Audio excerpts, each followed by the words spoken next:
بسم اللہ الرحمن الرحیم افحسبتم انما خلقناکم عبثا وانکم الینا لا ترجعون فتعالى الله الملك الحق لا إله إلا هو رب العرش الكريم افحسبتم کیا پس تم نے یہ گمان کر لیا ہے، سوچ لیا انما کہ بے شک خلقناکم عبثا ہم نے تم کو پیدا کیا ہے بے مقصد، وَأَنَّكُمْ إِلَيْنَا لَا تُرْجَعُونَ اور بے شک تم ہماری طرف واپس نہیں لوٹائے جاؤ گے۔ فَتَعَالَى اللَّهُ الْمَلِكُ الْحَقُّ پس بلند و بالا ہے اللہ تعالیٰ جو سچا بادشاہ ہے، لا الہ الا ہو نہیں کوئی الہ اس کے سوا، رب العرش الکریم وہ عزت والے عرش کا رب ہے۔ انسان کے اور جنات کے بنانے کا، پیدا کرنے کا ایک خاص مقصد ہے، اور وہ ہے وَمَا خَلَقْتُ الْجِنَّ وَالْإِنسَ إِلَّا لِيَعْبُدُونِ۔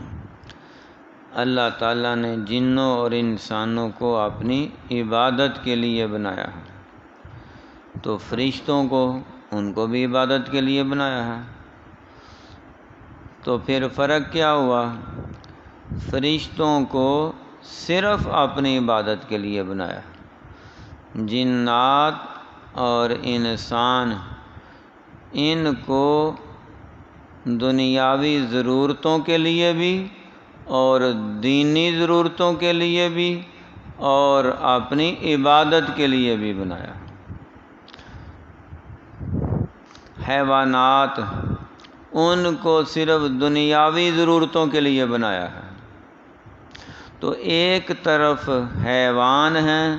جن کے لیے صرف دنیا ہی دنیا ہے، دوسری طرف فرشتے ہیں جن کے لیے صرف حکم ہے عبادت ہی عبادت کرنی ہے، درمیان میں انسان ہے جس کے اندر دونوں صفات رکھ دی ہیں، فرشتوں والی بھی اور حیوانوں والی بھی۔ فرشتوں والی کیا ہے؟ عبادت، اور حیوانوں والی کیا ہے؟ دنیاوی ضروریات۔ لیکن عبادت بھی اور دنیاوی ضرورتیں بھی اللہ رب العزت نے اپنے حکم کے تابع بنائی ہیں۔ یہ نہیں کہا کہ جس طرح فرشتے عبادت کرتے ہیں لگاتار تم بھی عبادت میں لگے رہو، جو فرشتے قیام میں ہیں وہ سدا قیام میں رہیں گے، جو رکوع میں ہیں سدا رکوع میں رہیں گے، جو سجدے میں ہیں سدا سجدے میں ہیں، جو ذکر و اذکار میں ہیں سدا ذکر میں ہیں، جو درود پاک پڑھ رہے ہیں وہ درود پاک پڑھ رہے ہیں، جو انسانوں کے اعمال لکھنے پہ ہیں ان کی یہ ڈیوٹیاں ہیں، جو روحیں لانے والے ہیں لے جانے والے ہیں وہ اپنی ذمہ داریاں ادا کر رہے ہیں، کچھ کا جو ہواؤں پہ، فضاؤں پہ، بارشوں پہ اور پھر آندھی طوفانوں پہ اور موسموں کے بدلنے پہ اور کائنات کے تغیر اور تبدل میں اللہ رب العزت نے ان کو اس کام لگایا ہوا ہے، اور کئی ایسے ہیں جنہوں نے عرش الہی کو اٹھایا ہوا ہے، تو وہ اپنی اپنی ذمہ داری قیامت تک کے لیے ادا کر رہے ہیں۔ اسی طرح جو حیوانات ہیں، جانور ہیں، ان کو جو اللہ رب العزت نے ذمہ داریاں ادا کی ہیں وہ بھی اپنے دنیاوی زندگی میں ادا کرتے جا رہے ہیں، وہ وہاں سے ایک لمحہ بھی غافل نہیں ہوتے۔ جن کو ہم بے جان سمجھتے ہیں، مثلا سورج ہے، چاند ہے، ستارے ہیں، پتھر ہیں، پہاڑ ہیں، درخت ہیں، یہ بھی اللہ کے حکم کے پابند ہیں، اور جو اللہ نے ان کی ذمہ داری لگائی ہے، ڈیوٹی لگائی ہے، وہ ادا کر رہے ہیں، قیامت تک انہوں نے یہی کام کرنا ہے۔ تو انسان کو اور جنات کو اللہ سبحانہ و تعالی نے دونوں مخلوقات کے مابین درمیان میں ایک ایسی تخلیق سے بنایا، ایک نئے انداز سے بنایا کہ فرشتے دیکھیں کہ یہ عبادت بھی کر رہے ہیں، دنیاوی ضرورتیں بھی پوری کر رہے ہیں، اور حیوانات جو ہیں نا ان کا کام صرف دنیا داری ہے۔ تو اللہ رب العزت نے انسان کو اور جنات کو یہ شرف عطا فرمایا کہ تم نے میرے حکموں کے عبادت بھی کرنی ہے تو میرے حکموں کے مطابق کرنی ہے، اور دنیاوی ضرورتیں پوری کرنی ہیں تو وہ بھی میرے حکموں کے مطابق کرنی ہے۔ اپنی مرضی سے نہ عبادت کر سکتے ہو اور نہ اپنی مرضی سے دنیا داری نبھا سکتے ہو۔ جب دونوں معاملات میں تم میرے حکموں کے پابند رہو گے تو میں تمہیں وہ نعمتیں، وہ فضل و کرم، وہ انعامات، وہ درجات عطا کروں گا جو نہ حیوانوں کے حصے میں آئے ہیں نہ فرشتوں کے حصے میں آئے ہیں۔ فرشتوں سے بھی بلند تر انعامات ملیں گے۔ پھر انسانوں اور جنوں میں دونوں کا موازنہ کیا تو انسان کو اللہ تعالیٰ نے فرمایا لَقَدْ خَلَقْنَا الْإِنسَانَ فِي أَحْسَنِ تَقْوِيمٍ۔ انسان کی تقویم، تخلیق یہ ساری مخلوقات سے احسن ہے، اعلیٰ ہے، جنات سے بھی اعلیٰ ہے۔ اس کی ہم واضح نشانی اپنی آنکھوں سے دیکھتے ہیں کہ جنات میں کوئی پیغمبر نہیں ہوا،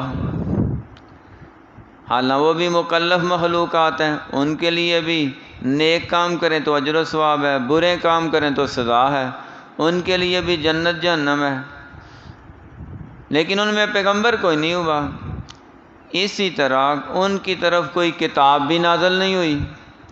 تو پیغمبروں کا جو درجہ ہے وہ بھی انسانوں کے حصے میں آیا، اللہ کا کلام، اللہ تعالیٰ کی کتابیں وہ کسی کے حصے میں آئی ہیں تو وہ بھی انسانوں کے حصے میں آئی ہیں۔ اس لیے اللہ سبحانہ و تعالیٰ نے سب کے سامنے اپنا کلام پیش کیا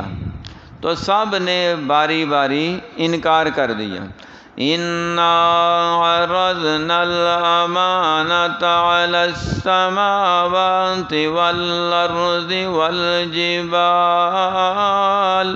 فَأَبَيْنَ أَن يَحْمِلْنَهَا وَأَشْفَقْنَ مِنْهَا وَحَمَلَهَا الْإِنسَانُ۔ آسمان والے فرشتوں نے بھی انکار کر دیا، زمین والی مخلوقات نے بھی انکار کر دیا، پہاڑوں غاروں میں رہنے والے جنات نے بھی انکار کر دیا۔ حملہ الانسان، انسان نے یہ ذمہ داری اٹھا لی، پیغمبر بھی انسانوں میں، کتابیں بھی انسانوں میں۔ انہ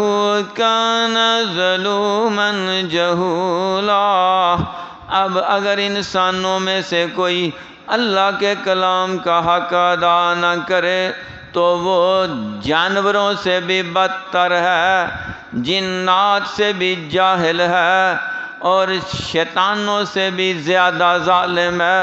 اس کی سزا لِيُعَذِّبَ اللَّهُ الْمُنَافِقِينَ وَالْمُنَافِقَاتِ وَالْمُشْرِكِينَ وَالْمُشْرِكَاتِ، یا وہ اللہ کے کاغذوں میں مشرک ہیں یا منافق ہیں، دونوں کے لیے عبرتناک عذاب۔ تو کلام الہی اس کو سنبھالا انسان نے، اور انسان بھی وہ جو عبادت گزار ہے، انسان بھی وہ جو خدمت گزار ہے۔ تو اللہ تعالیٰ کا عبادت گزار ہونا چاہیے اور اللہ کی مخلوق کا خدمت گزار ہونا چاہیے۔ تو جو ان دونوں معاملات میں بہترین طریقے سے اپنا منصبی فرض ادا کرتا ہے، اللہ تعالیٰ اسے فرشتوں سے بھی بلند مقام عطا فرما دیتے ہیں۔ فرشتوں سے بہتر ہے انسان بننا،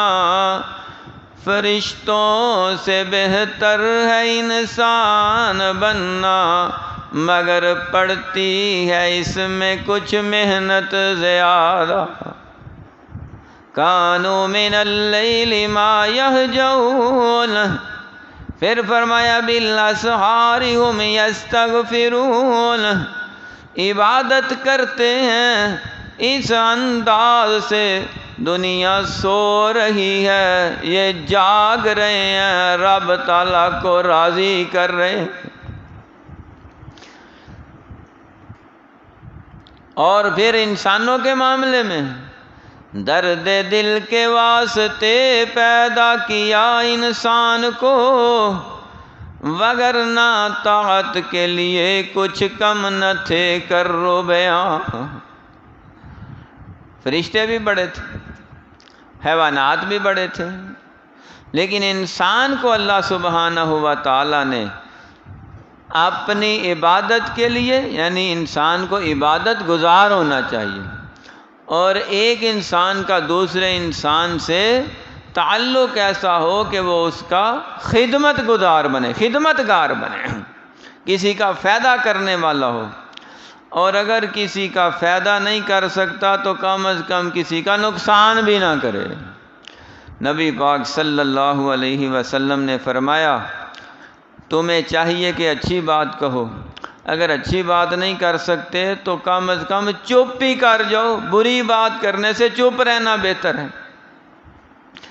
تو یہ زندگی بیکار نہیں ہے، بے مقصد نہیں ہے، اس کو اللہ تعالیٰ نے خاص مقصد کے لیے پیدا فرمایا، اور انسان کا تو پل پل، منٹ منٹ، سیکنڈ سیکنڈ ایک خاص مقصد کے لیے ہے۔ جو دنیا میں ٹاپ 10 کے نمبر پہ آتے ہیں دولت میں، سرمایے میں، وہ کہتے ہیں کہ ہم نے تو اپنی زندگی کے منٹوں سیکنڈوں میں لاکھوں نہیں کروڑوں اربوں روپے کمائے ہیں۔ وہ ایک ایک منٹ میں کئی لاکھوں اربوں کما رہے ہیں، اور انہیں مل بھی رہے ہیں، کیلکولیشن بھی کرتے ہیں، منٹوں سیکنڈوں میں وہ بڑھا چڑھا بھی رہے ہیں۔ اگر کوئی چیز زمین پہ گر جائے، یہ کہتے ہیں کہ ہم اس کو نیچے بیٹھ کے اٹھاتے نہیں ہیں، کہ جتنی دیر میں ہم نے اس کو اٹھانا ہے اتنی دیر میں اس سے زیادہ کما لینا ہے۔ اس قدر اہمیت ہے ان کے پاس وقت کی۔ لیکن یہ وہ لوگ ہیں جو دنیا کمانے میں لگے ہیں، تو جو دین بنانے میں ہے، آخرت کمانے میں ہے، اللہ رب العزت ان کو وہ بصیرت عطا فرماتے ہیں کہ وہ ایک ایک منٹ میں لاکھوں اربوں خربوں نیکیاں کما لیتے ہیں۔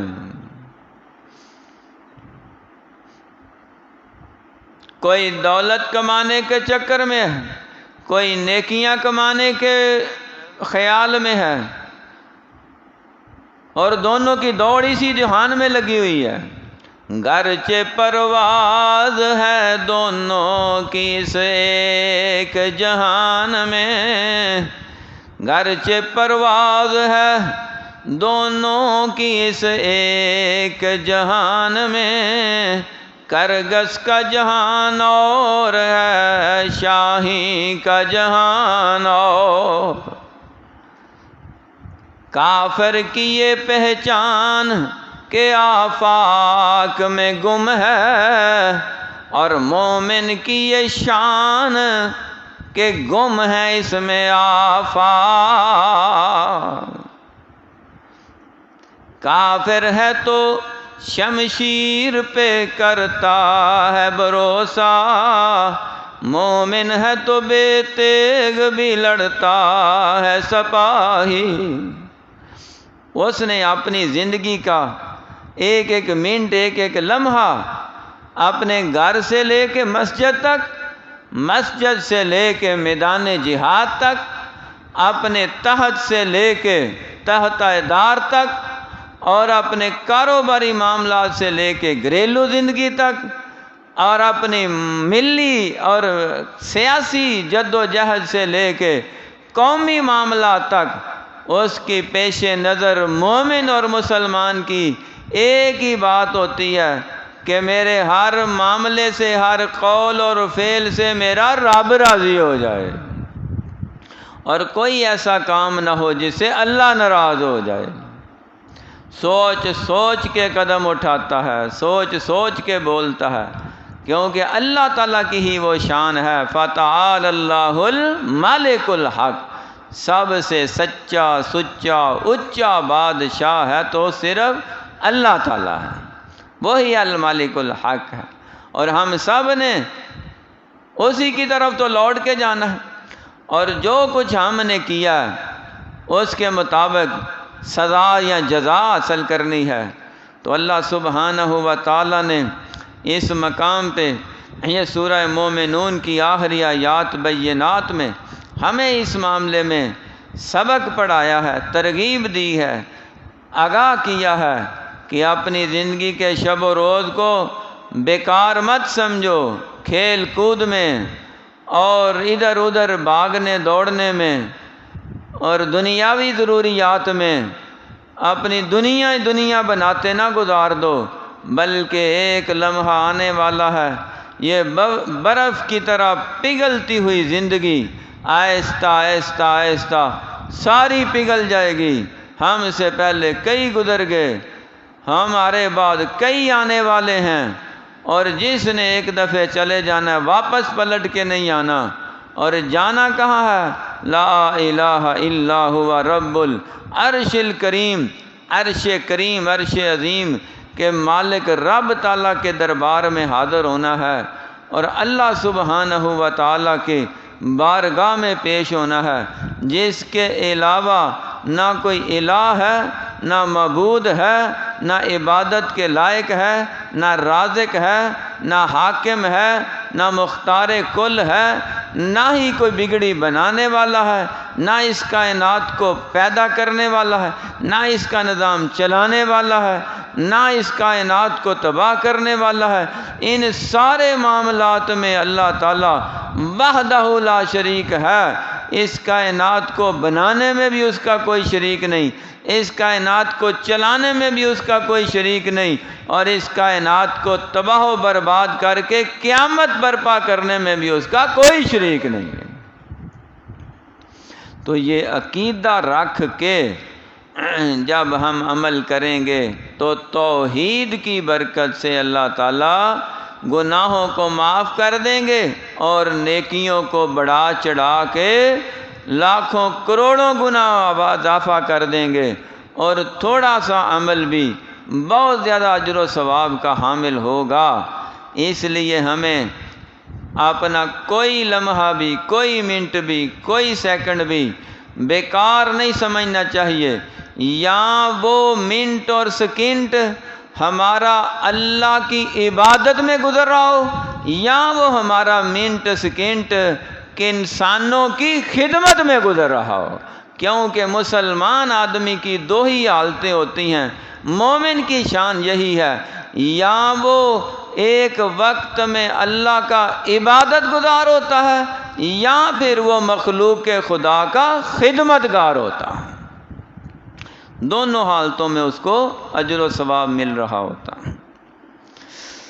افحسبتم انما خلقناکم عبثا،